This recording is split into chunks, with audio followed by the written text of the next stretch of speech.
Before Super Mario 64, Mario was in a bit of a weird phase.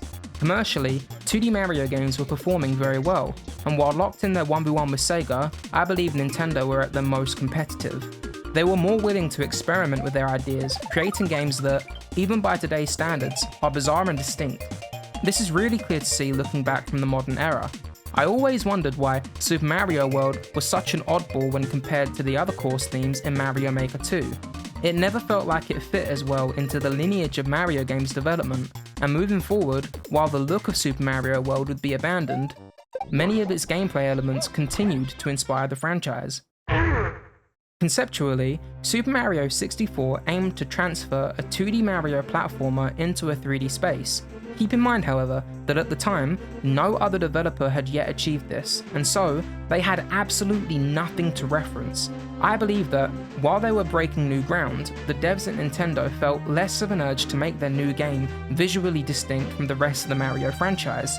Unlike their previous games, which aspired to be more unique to better compete with Sonic, Mario 64 instead returned to a more traditional setting, taking place in Princess Peach's castle, where you fight Goombas and other iconic enemies rather than dragons on Dinosaur Island. At its core, Mario 64 gameplay consists of moving and jumping. Initially, you'll probably find that it feels quite restrictive and clunky.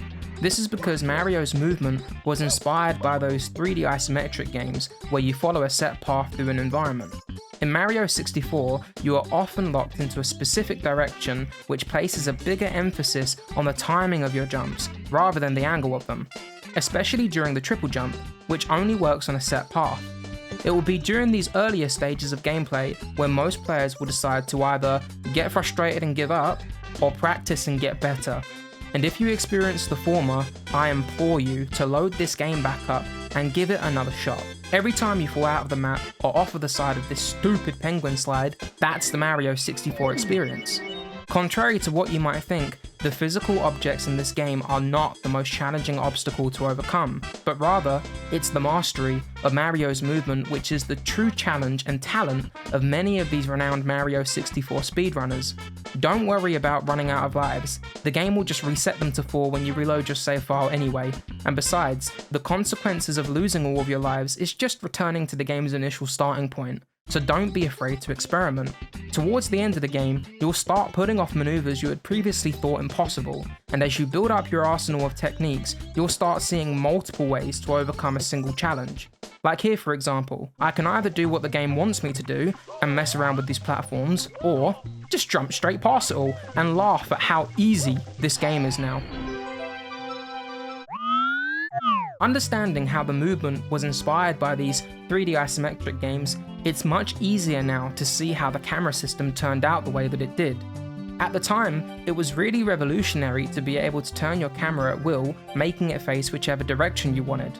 Previously, camera angles were either fixed or scripted, but with a game like Mario 64, that just wasn't going to be enough to support their ambitious open-ended style of gameplay, and so they spent a large amount of time trying to develop a system that could. The camera system in Mario 64 is quite possibly the single greatest technological breakthrough of the Nintendo 64 era.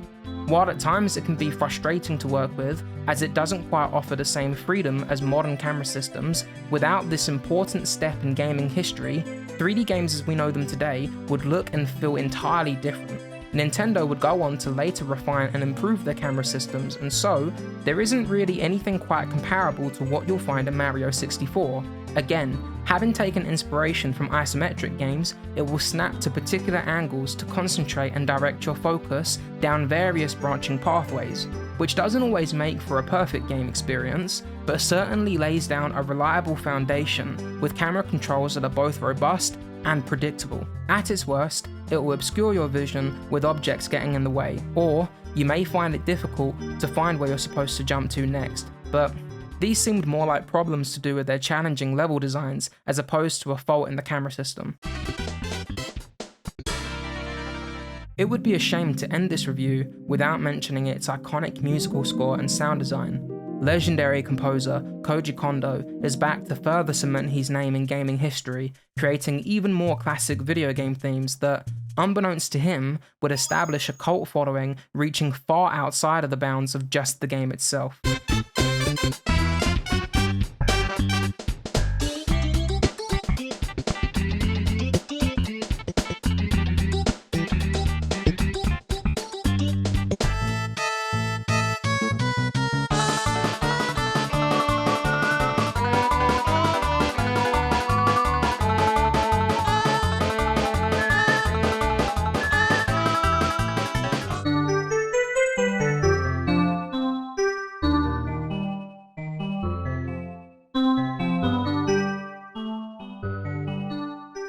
Coupled with sound design from Yoji Inagaki, the two shared a mutual consensus that music and sound effects are equally important, and together they have created a soundtrack that would both inspire and induce nostalgia in many gamers for years to come. Super Mario 64 will always be an important milestone in gaming history. While it doesn't feel quite as fluid and versatile when compared against modern 3D platformers, without it, the current generation of video games just couldn't exist. It paved the way for 3D games to transition from their 2D counterparts and set the standard for other companies to compete against in the following years. It is absolutely deserving of its critical acclaim, and on my own personal journey to evaluate video games, it has been a privilege to learn from and play through this experience.